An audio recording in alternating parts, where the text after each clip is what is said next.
Pessoal, principalmente de segundo ano, tudo bem? Vamos começar mais um assunto aqui do nosso canal. Vamos começar com um assunto que tradicionalmente a gente começa as aulas, começa o ano de segundo ano, que é taxonomia, ou também chamado de classificação de seres vivos. Vamos começar esse tema dando uma olhada, observando os animais aí, ó, a seguir.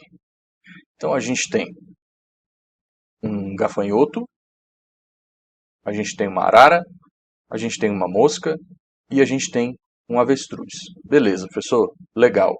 E daí, né? Se a gente fosse dividir esses animais em dois grupos, como que poderiam ser, né? Quais seriam os animais de cada grupo? Nessa hora começa a encrenca. Começa o seguinte: como que a gente pode classificar grupos de seres vivos? Então aqui eu vou colocar uma forma que isso pode ser feito.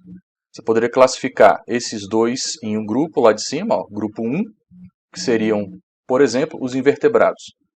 E o grupo 2, as aves. Ou você podia colocar em cima os insetos, são grupo 1, e embaixo os que têm pena, grupo 2.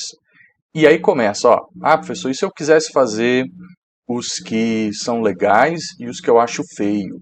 Ou os que são meio nojentos e os que eu acho fofinho? Poderia ser?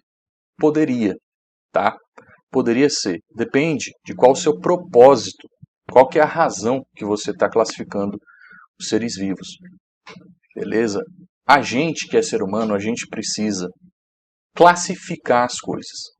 É normal, é natural do ser humano categorizar, colocar em categoria tudo o que está ao nosso redor para a gente entender, para a gente fazer sentido dessa nossa realidade. Na biologia, né, então como é que a gente faz isso no dia a dia? A gente separa as músicas que a gente ouve em categorias, a gente separa os filmes ou as séries no estilo, né, se o negócio é suspense, se o negócio é drama ou não. A gente separa tudo, né, a gente cria categorias para tudo. Dependendo da cidade onde você mora, a gente separa a cidade em setores, né? Você tem o setor de hospitais, o setor comercial, e aí vai. Isso faz parte de como o ser humano entende a realidade. E na biologia não vai ser diferente, nas ciências não vai ser diferente. A gente faz isso para entender a natureza. Então a citologia é uma área que foi separada para o estudo da célula. A zoologia, o estudo dos animais, física, estuda a natureza como um todo, mas os fenômenos. A química, a parte atômica de ligações, a parte mais microscópica, né? E aí por diante, tá? Aqui no caso da biologia, a gente tem uma área específica para a classificação dos seres vivos, que a gente chama de taxonomia. Taxon quer dizer grupo. Então é uma área de classificar os seres vivos. É de qualquer jeito? Não. É arbitrário? É do jeito que o cientista achou mais interessante para ele? Não. Tem uma certa forma que a gente vai ver agora. Tá?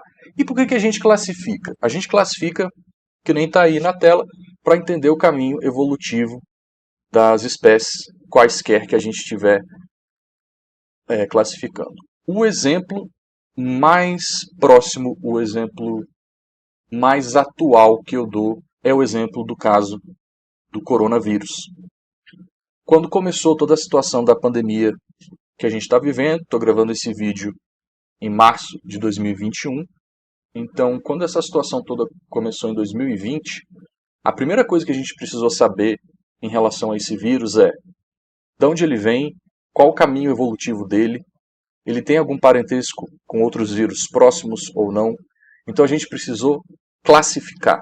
E a gente viu que ele era um vírus de uma família de vírus que já existia, que são os vírus que causam síndrome de insuficiência respiratória aguda, o SARS, né?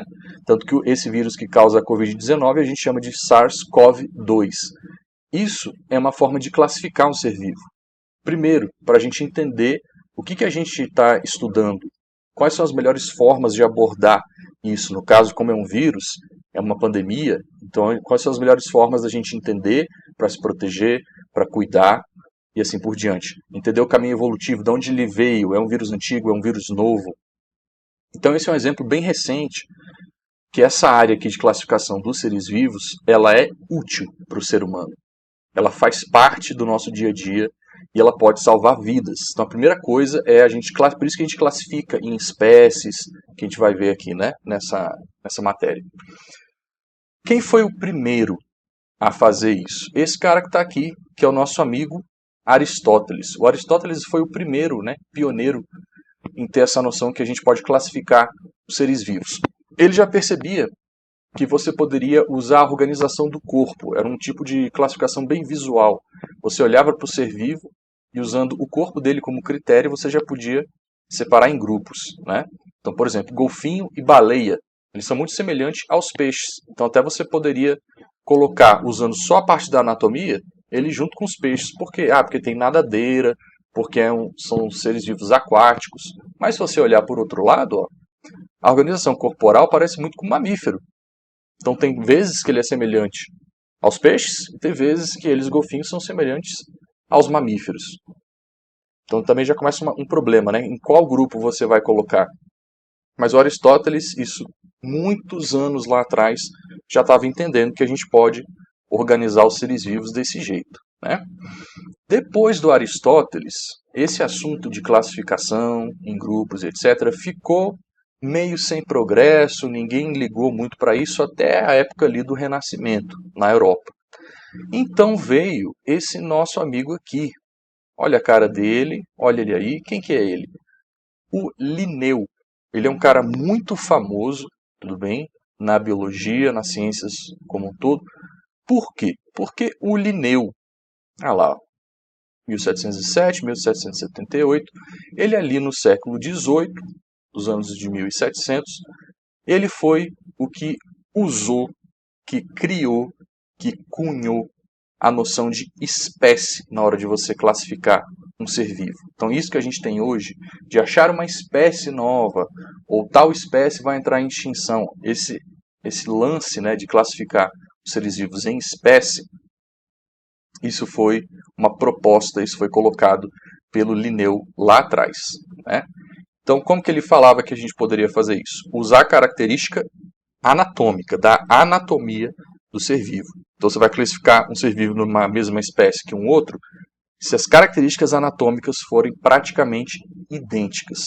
Só que ele falava que você tinha que ponderar, você não podia escolher qualquer característica, né, na hora de colocar um ser vivo junto de outro, na mesma espécie. Então, ele fazia isso daqui, né? Você evita características supérfluas, que não vão servir para muita coisa. Você vai usar características que realmente fazem a diferença. Tudo bom? Outro grande mérito do Linneu foi, além da noção da espécie como unidade de classificação, a noção, ou a invenção, vamos colocar, do nome científico. Foi ele que teve essa sacada do nome científico. Então, por exemplo, todo mundo já ouviu falar, só vou explicar aqui primeiro. O nome científico ele é binomial, então quer dizer que ele é composto por dois nomes, tipo nome e sobrenome, binomial. No caso da nomenclatura biológica, a primeira parte do nome a gente chama de epíteto genérico, é a parte mais genérica do nome da espécie. E a segunda parte a gente chama de epíteto específico, é a parte mais específica do nome da espécie. Só que o nome da espécie são os dois juntos, tá?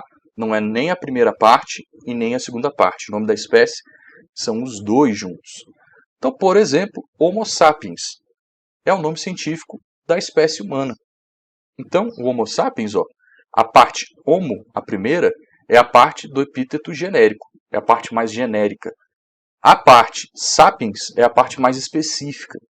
Professor, mas qual que é o nome da espécie então? É sapiens ou é só homo? Não, é Homo sapiens. O nome da espécie é Homo sapiens, sendo que a primeira parte que a gente vai ver, ela se refere ao gênero que ele está classificado, e a segunda é a parte mais específica desse gênero. A segunda não é a espécie, tá? A espécie são os dois nomes juntos. Então tá aí, Homo, epíteto genérico, sapiens é o epíteto específico, os dois juntos, a espécie. Como a gente vai começar a ver agora, o primeiro nome faz, além dele ser a parte genérica, né, o epíteto genérico, ele faz menção ao gênero, que é uma categoria que a gente classificou o ser vivo. E o primeiro e o segundo nome é a espécie em si. Por convenção, a gente escreve o primeiro nome com letra maiúscula o epíteto genérico com letra maiúscula e o segundo com letra minúscula. E a gente sempre destaca o nome da espécie do texto que a gente estiver escrevendo. Então, se você está escrevendo, ou você coloca a letra em itálico, que é aquela letra inclinada, ou você sublinha o nome, tem que estar destacado. Então, por exemplo, você vai escrever assim, né? Ó, Homo sapiens aqui está em itálico ou sublinhado. Beleza? Aqui, deixa eu ver, não, aqui é depois. Então, olha só, por exemplo, Homo sapiens, a gente sabe, é o ser humano, né? Panthera tigris, e aí, professor, quem que é? É o tigre. Drosophila melanogaster é a mosquinha que fica nas frutas. Musa paradisíaca é a banana. Então, você está vendo que popularmente um ser vivo tem um nome e cientificamente ele tem outro nome. Aí a pergunta, os nomes seriam os mesmos se não fosse usado o latim? A gente usa o latim para classificar. É a língua base de classificação das espécies. Tá? Por que a gente usa o latim? Porque é uma língua que não é mais falada oficialmente por nenhum povo, por nenhuma nação. Então, quando a língua não é mais falada, ela não está propensa, ela não corre o risco de sofrer modificação, de aparecerem novas palavras, novas expressões. Então ela é como se fosse uma língua que não vai ganhar nada de novo. Então você pode usá-la tranquilamente, principalmente para essa classificação aqui, que tem que ser uma coisa fixa, que não pode ficar mudando direto. Tudo bem? Então não ia ser a mesma coisa se a gente não usasse o latim. E o exemplo que eu vou dar, o mais importante eu já dei no começo, que é o exemplo do coronavírus, do SARS-CoV-2. Imagina se cada país, cada grupo de cientistas de países diferentes, ou às vezes do mesmo país, cada um decide dar um nome que aquele grupo escolheu para se referir ao coronavírus, ao SARS-CoV-2. Imagina a loucura e o desentendimento e as informações truncadas quando você quer falar um achado novo, uma descoberta nova em relação ao vírus. Como é que o pessoal da China vai se comunicar com o pessoal do Brasil, que vai se comunicar com o pessoal do Canadá e do Japão? Cada um ia chamar de um jeito. Então a gente tem que padronizar e usar nomenclatura científica. Um outro exemplo mais popular, mais do nosso dia a dia, é o exemplo do aipim, que pode ser chamado de mandioca, que pode ser chamado de macaxeira, dependendo da região onde a gente está no Brasil. É um exemplo menos importante, mas também tem um impacto no nosso dia a dia, né? Então, a espécie da qual é o aipim, a macaxeira, etc., ela tem um nome científico e não importa onde você estiver no mundo, a pessoa que souber o nome científico sabe que você está falando daquela espécie e não é qualquer outra. Então existe uma necessidade real, tá, para a gente classificar os seres vivos. Então vamos dar uma olhada aqui. Quais são as categorias de classificação? Qual que é a forma correta? Quando a gente fala isso, a gente está falando de quais são os grupos que a gente classifica os seres vivos. O primeiro, do mais amplo, indo para o mais específico. O primeiro é o domínio, que é em relação ao tipo de célula que o ser vivo tem. Então, a nossa moral, a nossa lógica de classificação é: qual é a primeira grande característica que pode separar os seres vivos? É o tipo de célula, que a gente tem a célula eucarionte, a célula procarionte, e a gente tem um tipo especial de célula, que é a célula das arqueobactérias e próximas dela, que é um pouquinho diferente da procarionte e da eucarionte. É a primeira grande forma, não tem nada mais que seja mais amplo que isso na hora de separar os seres vivos. Então a gente começa por aí. E a gente vai descendo as categorias, indo para cada vez mais específicas as características que vão classificando o ser vivo. Então a gente vai passar do reino, para o filo, classe, ordem, família, gênero e espécie. Chegou na espécie, você chegou no mais específico. Acabou aí a sua classificação. Então você pode falar Dorreficofages, essa coisa antiga pra caramba, né? A forma de você memorizar as categorias. Reficofages, se você não quiser usar o domínio, ou Dorreficofages, se você quiser usar. Beleza? Então vamos pegar um exemplo? Vamos pegar, por exemplo, aqui o nosso cachorro, o cão. Então tá aí, ó. Vamos começar a classificar. Ele, não é muito comum a gente usar domínio no ensino médio, tá? Então a gente vai começar pelo reino. O cachorro, ele está junto com vários outros animais, ó. Então ele está classificado no reino Animalia. Dentro do reino Animalia existem vários animais. Célula do mar, anfíoxo, cobra, tigre, raposa, lobo, ser humano, assídia, e aí vai. Então tá aqui, estão aqui os animais. A gente vai classificar, ó, vai para uma próxima categoria mais específica, que é o filo dos cordados. Filocordata. Então, quem que saiu que estava nessa mais ampla e não entrou no filo cordata? Ó, a estrela do mar não está nesse filo, então ela não é um cordado. E a minhoca, ela não é um cordado. Ela é um outro tipo de ser vivo. Então, já diminuiu a quantidade e os tipos de características estão ficando mais próximas. Subfilo dos vertebrados. Então agora, quem caiu fora? Ó? O anfioxo caiu fora, porque ele não é um vertebrado. E a assídia, que estava aqui, ó, caiu fora porque ela não é vertebrada. E assim a gente vai. Ó. Classe dos mamíferos, ordem carnívora, família Canidae. Toda vez que tiver a terminaçãozinha AE, a gente fala com som de I, porque é latim, né? Então, família Canidae, beleza? Então, aqui não estão os animais com características de felinos. Eles estão em outra família. E assim a gente vai seguindo, ó, gênero Canis e a espécie mesmo Canis familiares. Então, ó, você saiu de um grupo super amplo, grande, foi descendo a sua classificação, cada vez mais específica, até você chegar na espécie em si. Vale você lembrar aqui o seguinte, ó, gênero Canis. O que isso quer dizer? Que existem outras 3 espécies, ou outras 2 aqui no caso, espécies que estão juntas com o cachorro. O cachorro é uma espécie do gênero Canis. Ele é Canis familiares. Mas você tem o lobo e o coiote, que são Canis alguma outra coisa. Então eles estão junto na classificação do cachorro até o gênero. Então eles são muito próximos evolutivamente em termos de parentesco, né? Só que eles têm características diferentes que não dá para colocar na mesma espécie. Então essa é a moral da história. Você sai de um grupo amplo de classificação com uma variedade enorme de seres vivos e vai chegando até o mais específico, que é a própria espécie. Vai valer a mesma coisa se você classificar aqui o gato. Você vai sair do grupo amplo, reino animalia, filo cordata, aí você pode ter subfilo, você pode ter superclasse, classe, infraclasse. Existem várias categorias, como se fossem pastas de arquivo que você vai abrir no seu computador ou no seu celular. Você pode pôr pastas dentro de pastas, né? A mesma coisa aqui. Até você chegar na espécie que é o mais específico possível. Então, ó, essa imagem é legal porque ela mostra a quantidade reduzindo.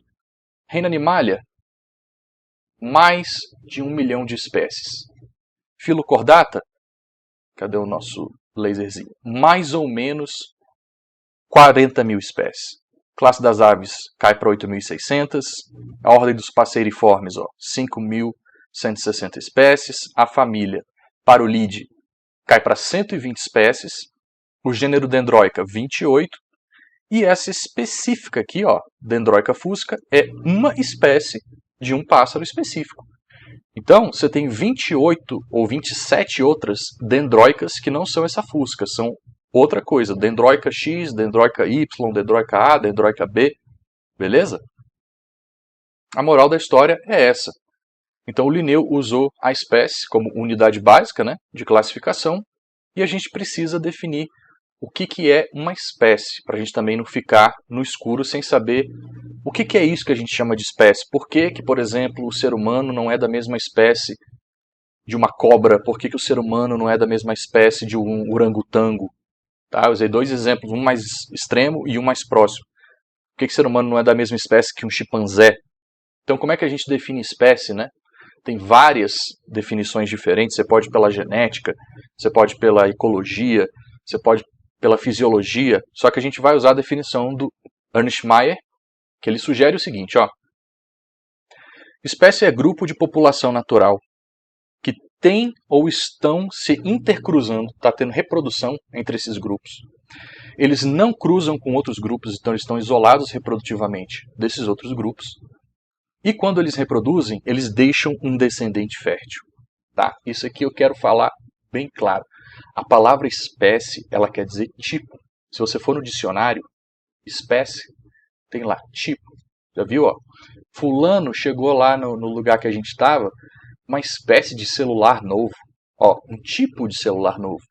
Então, se eu sou de um tipo de ser vivo, na hora que eu me reproduzo, eu tenho que conseguir gerar um outro ser vivo que é do mesmo tipo que eu sou. Ou seja, da mesma espécie.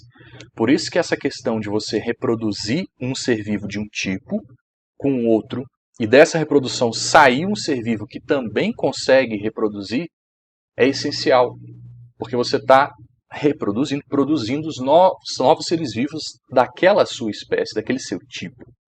Beleza?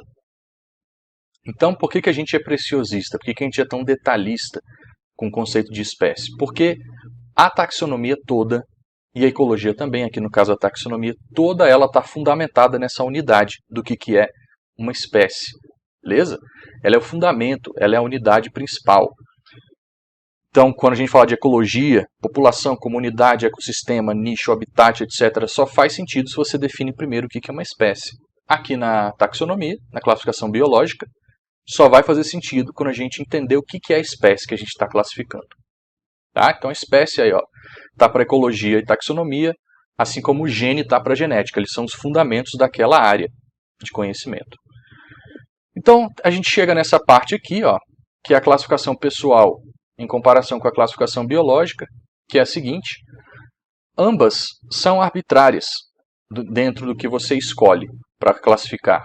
Então, por exemplo, uma classificação pessoal dos seres vivos seria você classificar os seres vivos em bonitos, em feios, em seres grandes, pequenos, os que são úteis, os que são inúteis na visão da pessoa. A biológica você pode usar estrutura corporal, você pode usar só semelhança física, você pode usar só como o ser vivo é no habitat dele. Então ficaria meio arbitrário, né? Ficaria meio cada um decide. Só que a classificação pessoal, se for para ver, ela não é científica. Mas a classificação biológica ela é científica, ela tem rigor, ela funciona. Por quê? O que torna, né, classificação científica, a biológica científica e com rigor e com validação desse jeito?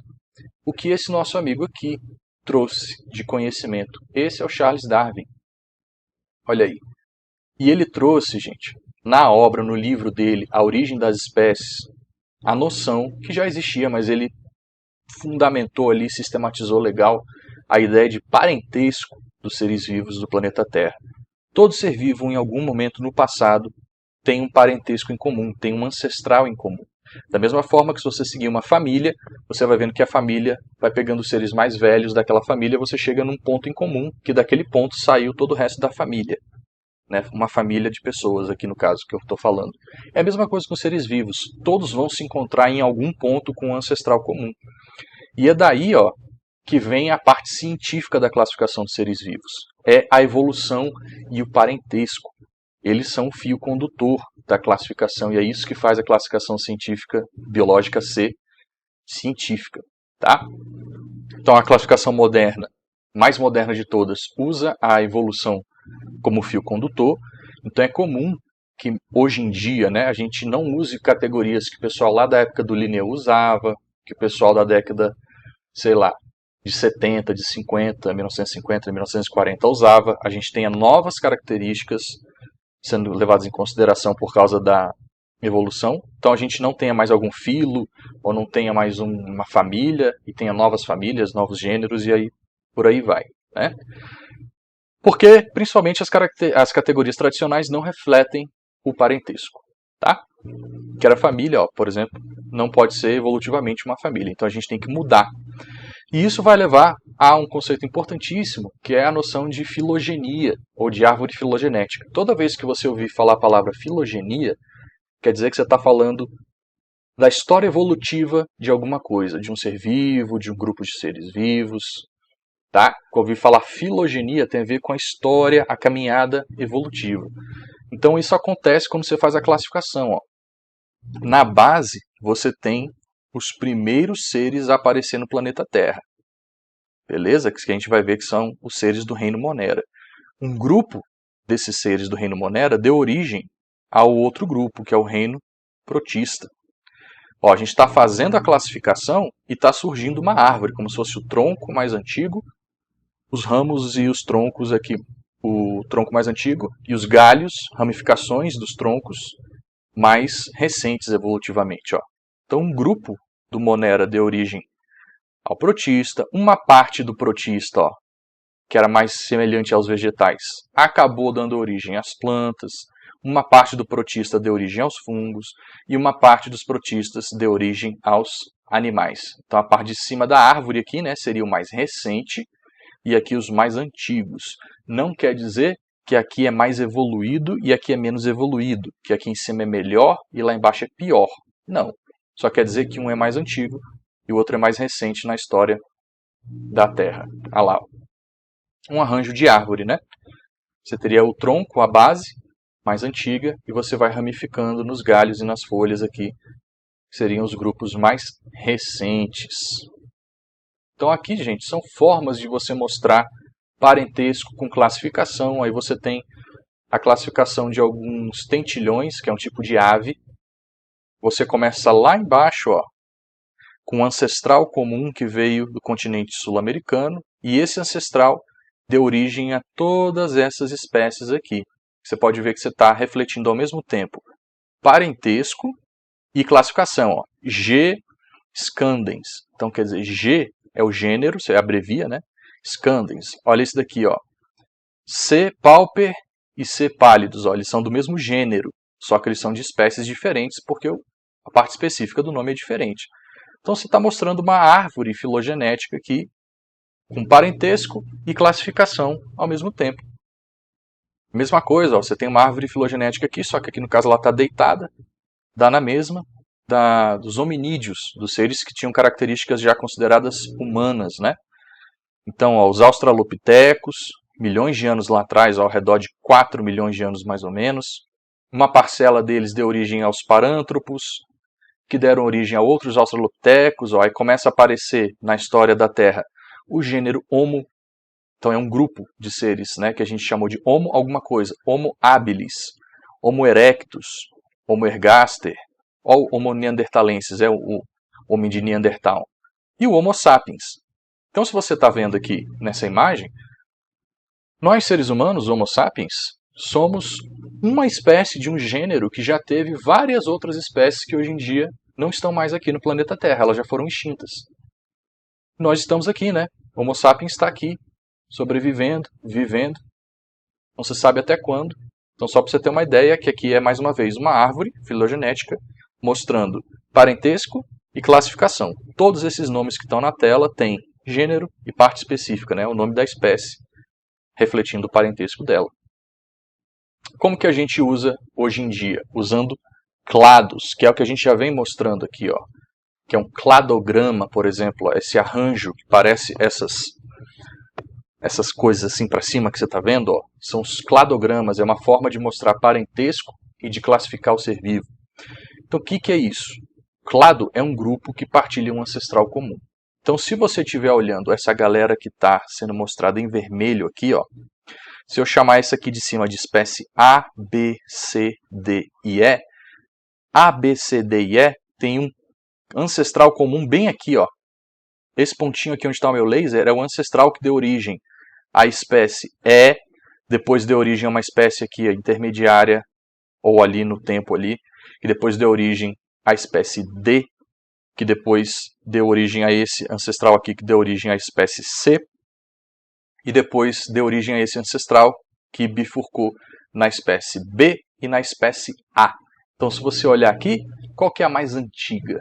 É a espécie D, ó, porque embaixo é a base, é mais antigo, em cima é mais recente, mais moderno.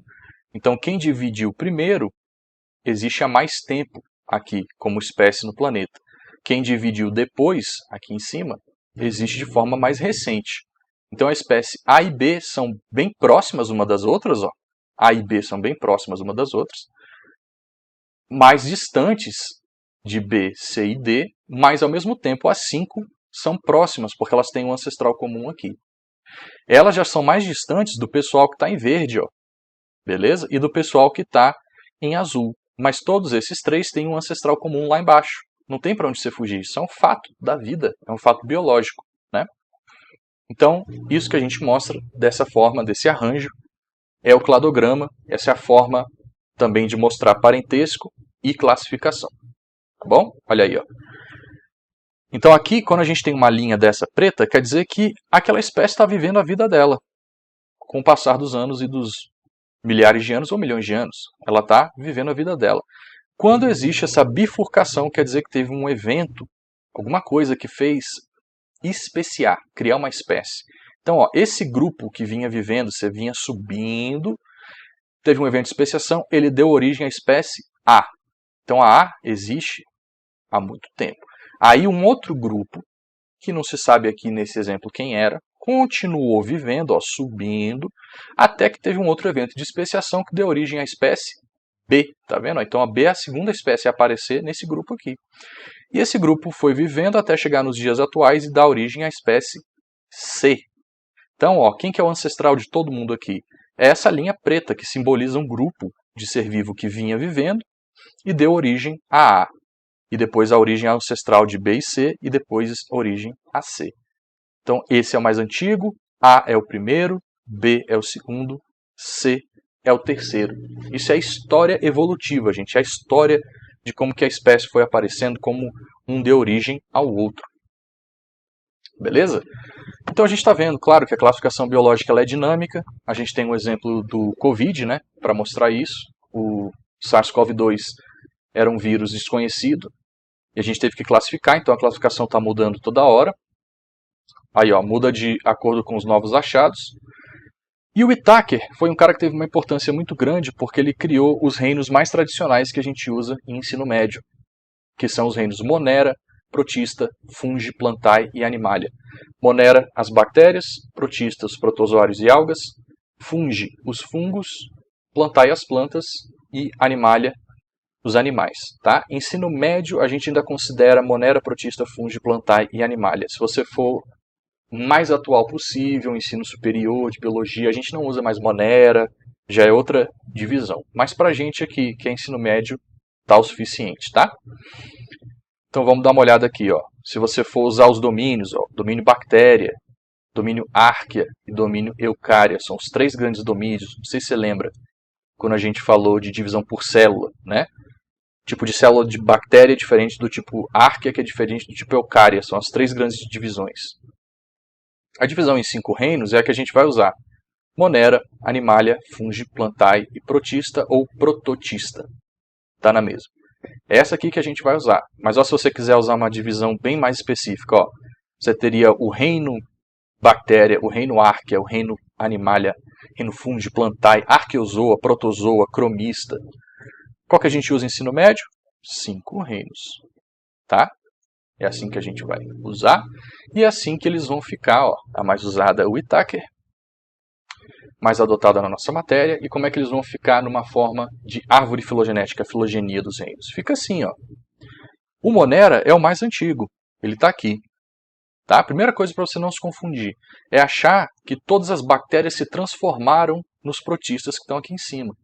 Gente, o processo evolutivo é um grupo de ser vivo, um grupo, tem uma parte desse grupo que sofre modificação e dá origem a um outro.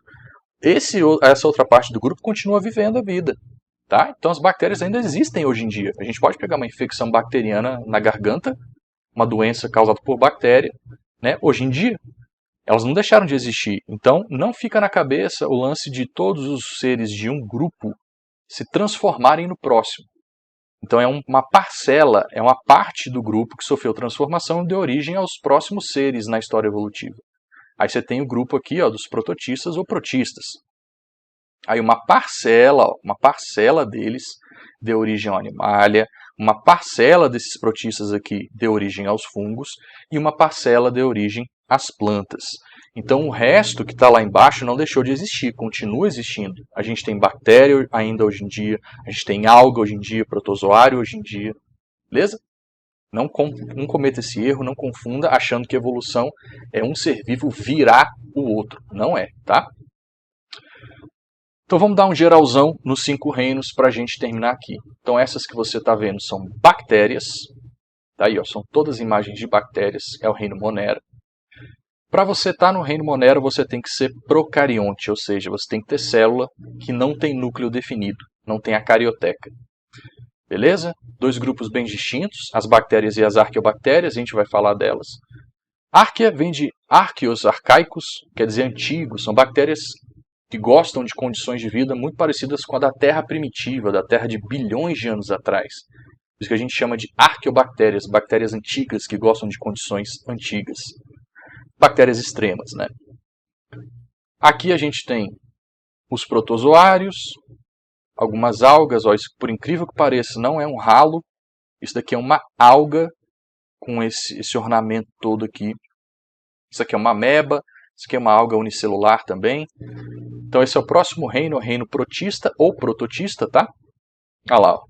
Aí a partir do reino protista, gente, todo mundo é eucarionte, célula com núcleo definido, beleza? Ó.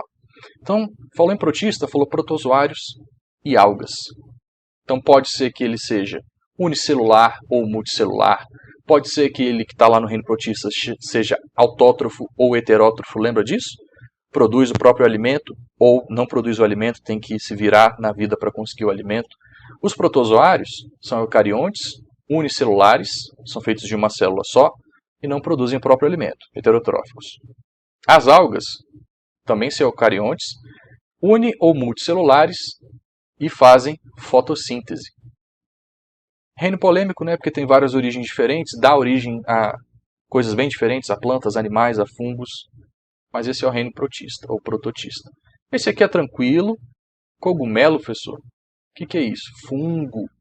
É o reino fungi, beleza? É o reino dos fungos.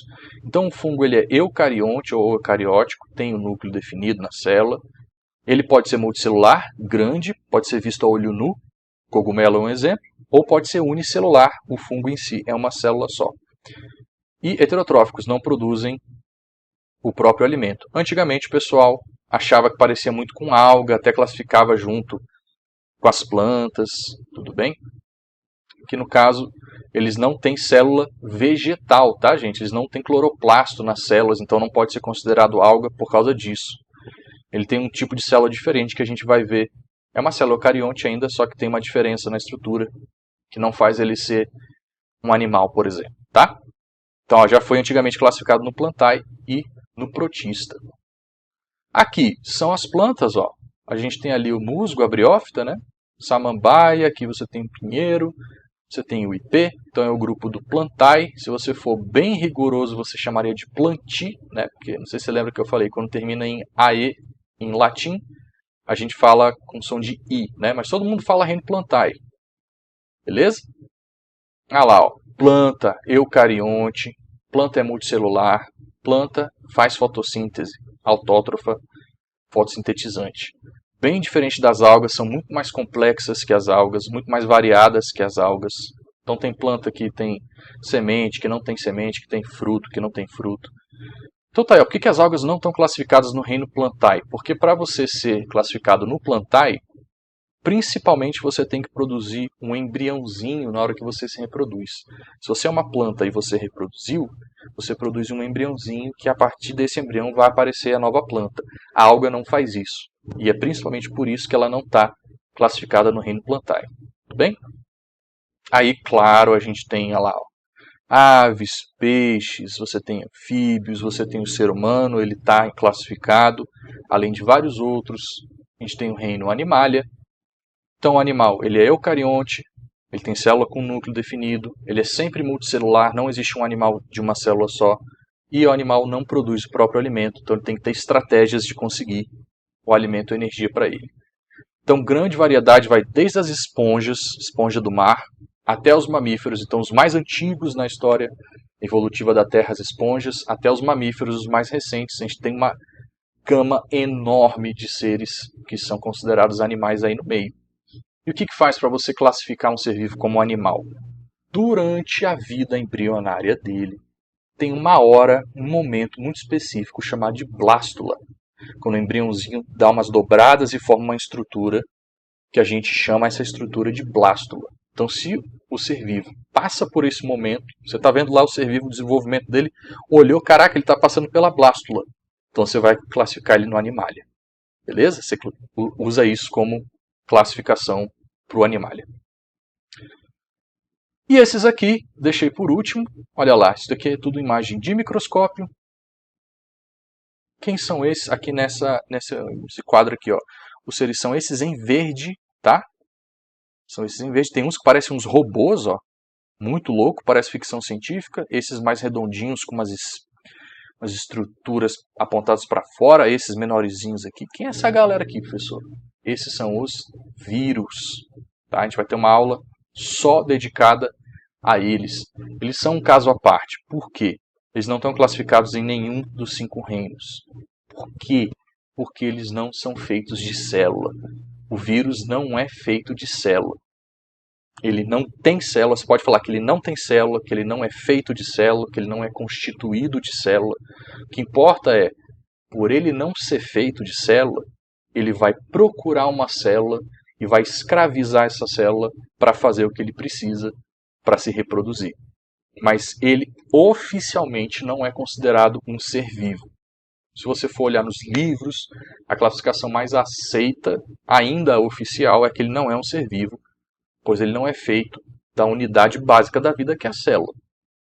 Mas se você for perguntar, sair perguntando para os grandes cientistas e para a galera, os cientistas das universidades, o pessoal vai falar que o vírus está mais para um ser vivo do que uma coisa que não é viva. A gente vai falar sobre isso, tá?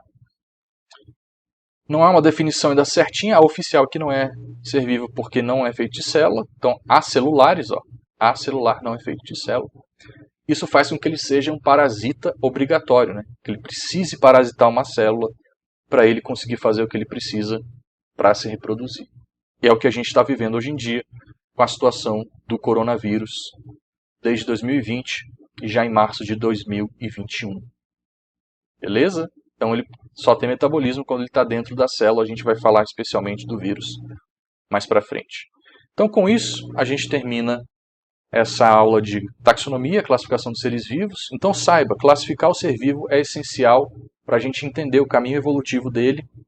Lembra do exemplo do coronavírus? A primeira coisa que a gente precisou fazer foi classificar, entender de onde ele veio, ter um nome de espécie para ele, para se comunicar com as outras pessoas.